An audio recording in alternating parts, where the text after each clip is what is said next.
Bom, eu vou falar com vocês um pouco sobre vários assuntos. Hoje eu queria começar falando sobre esse assunto de Copacabana, porque se você não está acompanhando o que está acontecendo em Copacabana, no meu Rio de Janeiro, é porque você está dentro de uma bate-caverna. Só se fala nisso. Mas eu digo bate-caverna mesmo porque Copacabana se transformou numa verdadeira Gotham City. E eu digo isso que quase que literalmente, né? Porque qual é a história do Batman?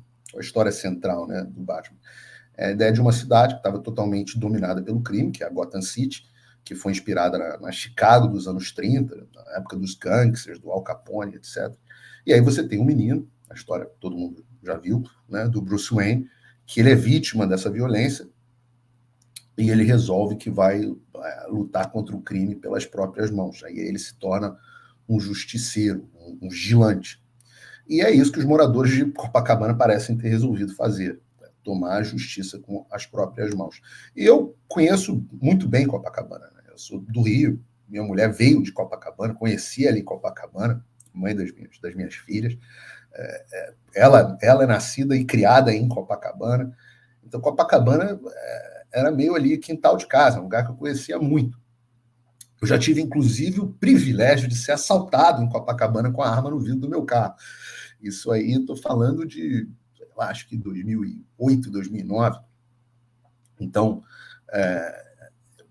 Copacabana não é um território estranho para mim. Peraí, desculpe interromper esse vídeo, mas é que eu continuo censurado pelo STF. Além deles cancelarem o meu passaporte, congelarem todas as minhas contas bancárias e bloquearem as minhas redes, agora eles também querem proibir os meus vídeos no Brasil. Você pode continuar me acompanhando seguindo o meu segundo canal, que é o canal de cortes. Mas melhor ainda é se inscrever no meu canal do Rumble, que é o concorrente do YouTube que não cumpre essa censura. E se quiser ter acesso a todas as minhas postagens para sempre, deve se inscrever no meu Locals, que funciona de uma forma parecida com o Facebook ou o Twitter. Todos os links estão aqui na descrição. Entra lá, senão você vai ficar desinformado e aí eles vão vencer. E Copacabana é muito o símbolo do declínio do Rio de Janeiro, que é, por sua vez, o símbolo do declínio do Brasil. Mas deixa eu ler a reportagem aqui, eu vou ler uma reportagem para vocês, e eu já digo para vocês que é uma reportagem da Folha. E eu peço perdão por isso, mas eu coloquei a reportagem, inclusive, já no meu locals.com, para você não ter que ter contato com o site da Folha e tal, porque é perigoso, pode causar câncer. O Ministério da Saúde adverte lá, tem que se reparar com atenção no site da Folha, tem lá, o Ministério da Saúde adverte, ler reportagem da Folha pode causar câncer. É mais ou menos uma reportagem da Folha, aí, segundo a ciência, equivale a 20 maços de Marlboro vermelho, assim, cada reportagem da Folha. Então eu tirei a reportagem da Folha e botei lá no meu Locals embrulhadinho para vocês poderem acompanhar.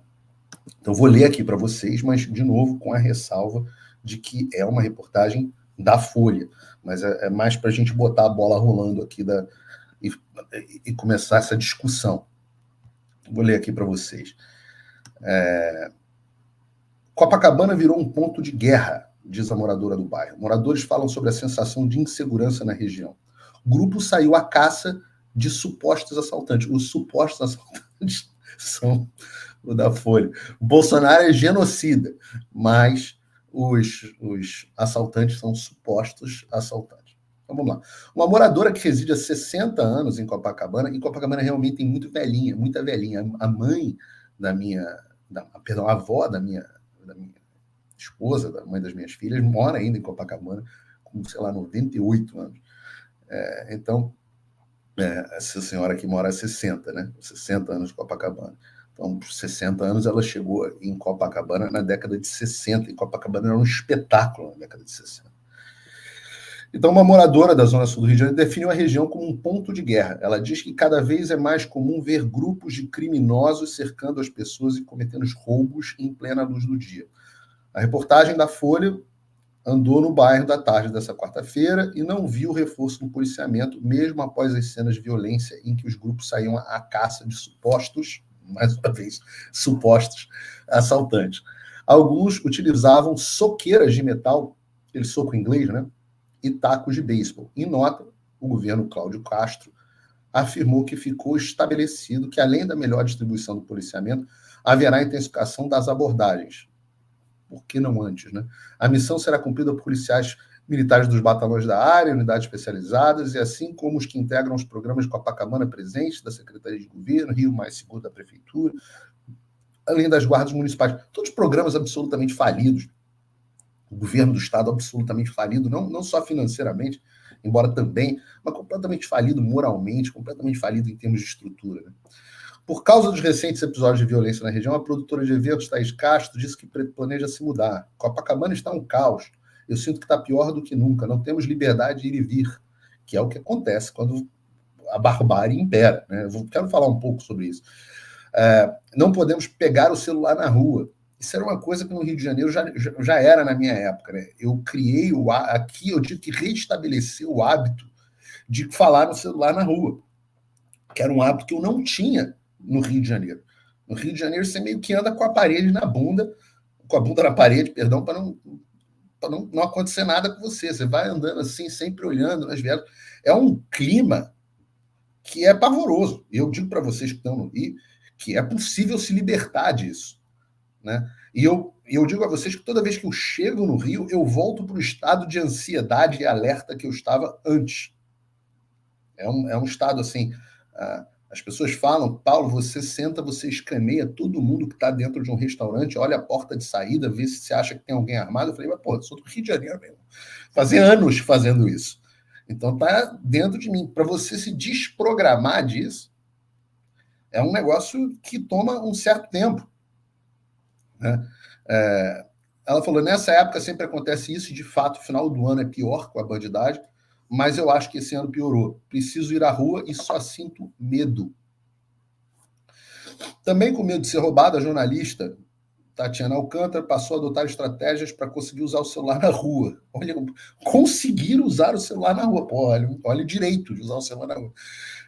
E o brasileiro paga 15 mil reais no iPhone 15, sei lá qual é o iPhone que está aí, vocês pagam uns valores assim absolutamente surreais em telefone, e a pessoa não consegue usar o celular na rua. Né? Smartwatch, ninguém pode ter smartwatch no Brasil. A pessoa entra numa loja, isso mesmo, esse é hábito do Rio de Janeiro, você entra numa loja, fala no telefone e sai. Sobre a ação dos grupos chamados de justiceiros, Tatiana afirma que os moradores estão de saco cheio dos roubos. Claro que estão de saco cheio. Quando converso com os meus vizinhos sobre isso, não vejo ninguém contra essa atitude dos justiceiros. Mas é claro que não. Mas só quem está contra a atitude dos justiceiros são as pessoas que estão dentro das redações dos jornais. Porque vivem num mundo paralelo. As pessoas... E eu vou falar sobre... Não pensem que eu estou endossando esse tipo de coisa, não, porque não estou. Mas as pessoas comuns estão, como disse aí, olha que o legal é que ela é uma jornalista, e eu acho que ela está meio chocada com isso. Que quando eu converso com as pessoas do meu lado, as pessoas estão de saco cheio, todo mundo aprova os justiceiros. Porra, aí vem isso é realmente um caso de dissonância cognitiva, né? Porque aí vem a Folha e traz os seus famosos especialistas. E aí, segundo especialistas, a ação é ilegal. Porra, é mesmo? Temos um Sherlock Holmes na redação da Folha de São Paulo. Porra, vocês trouxeram um especialista para isso? Porra, impressionante.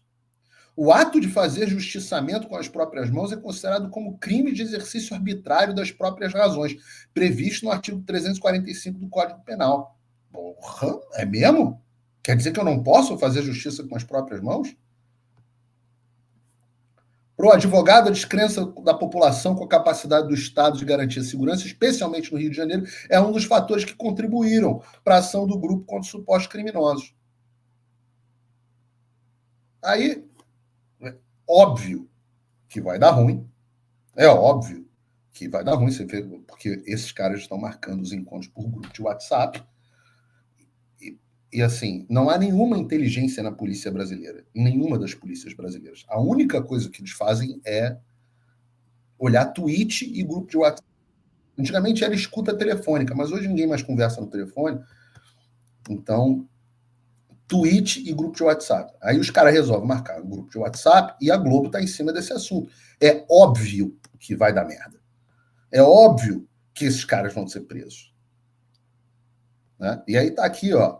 O homem responde: quem passar pelo nosso grupo vai entrar na porrada. Tá na hora de todo mundo pegar esses cracudos, porque realmente virou uma cracolândia, Copacabana, que estão debaixo das nossas casas, Carvalho Mendonça, no Engai, meter a porrada e espancar todo mundo. Porque no final das contas, esses caras se misturam com os outros para se aproveitar. O ladrão se junta com o cracudo que dá assistência para o ladrão. Tá todo mundo envolvido. Vocês conhecem a teoria da janela quebrada? A teoria da janela quebrada é uma teoria de combate ao crime que ficou muito famosa aqui nos Estados Unidos, porque foi meio que implementada em Nova York na década de 80 e 90. Nova York implementou a tal da teoria da janela quebrada. Nova York era um caos, dominado pelo crime, gangster e o cacete. E além de perseguir os gangsters, o que aconteceu foi que eles começaram a ter a ideia de que era o seguinte: você não vai deixar nenhuma janela quebrada na cidade. Porque quando quebra uma janela, você tem uma sensação de abandono do espaço público. E aí, aquele lugar, vem alguém e olha e fala: pô, ninguém conserta essa janela, vem alguém e picha. Aí fica aquele negócio de pichador, já vem alguém e começa a urinar no chão. Aí o espaço começa a ser ocupado por vagabundo, vagabundos no sentido daqueles que vagam e que estão por ali. Populações de rua, pessoas que estão ali, que entendem que o espaço não tem dono e que não tem cuidado. E, em seguida, vem a criminalidade. Então, a ideia central, e eu estou aqui resumindo muito, mas para efeito da nossa discussão, a ideia central é a de que você não pode deixar nenhuma janela quebrada. E isso é absolutamente perfeito. Porque se você parar para reparar, se você parar para pensar, olha o metrô do Rio de Janeiro, eu não sei como é que está agora, mas o metrô do Rio de Janeiro, ele era sempre seguro, limpinho, muito mais até do que o de Nova York, de Roma, de Londres. Por quê? Porque a Metrô Rio mantinha sempre a coisa sob controle. Então ela consertava tudo, deixava tudo limpinho, não deixava morador de rua entrar. E aí você não tinha essa loucura do caos sendo dominado. Aqui na Califórnia, onde eu estou, olha que loucura, eu estou em Los Angeles, terra de Hollywood. No hotel que eu estou, um Sheraton, na porta do hotel, tem um acampamento gigantesco de mendigos. E aí você pergunta no hotel, eu falo: é tranquilo eu ir ali no Starbucks comprar um café? Aquele café caro, que não é nem tão bom assim, mas é o que tem. A mulher fala: não é tranquilo.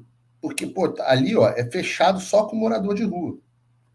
Então, até na Califórnia, a sensação é essa.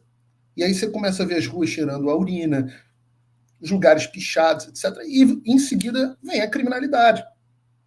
E não é à toa que os estados governados pelos democratas aqui nos Estados Unidos são dominados pela criminalidade. É a mesma coisa no Rio de Janeiro. Então, a cidade vai sendo dominada pelos cracudos. Tem um problema, e não dá para isentar Eduardo Paes dessa história, o problema do Cláudio Castro de segurança, mas o problema também é do Eduardo Paes na ordem pública. Porque ele sabe disso, porque ele implementou isso no primeiro governo dele, que a ideia era: se você mantiver a ordem pública, a teoria das janelas quebradas, se você conseguir manter a cidade limpa, bem iluminada, bem mantida, sem cracudo na rua, abrigando as populações de rua, e ele parece estar preocupado com isso, porque andou tweetando a respeito, a criminalidade vai diminuir.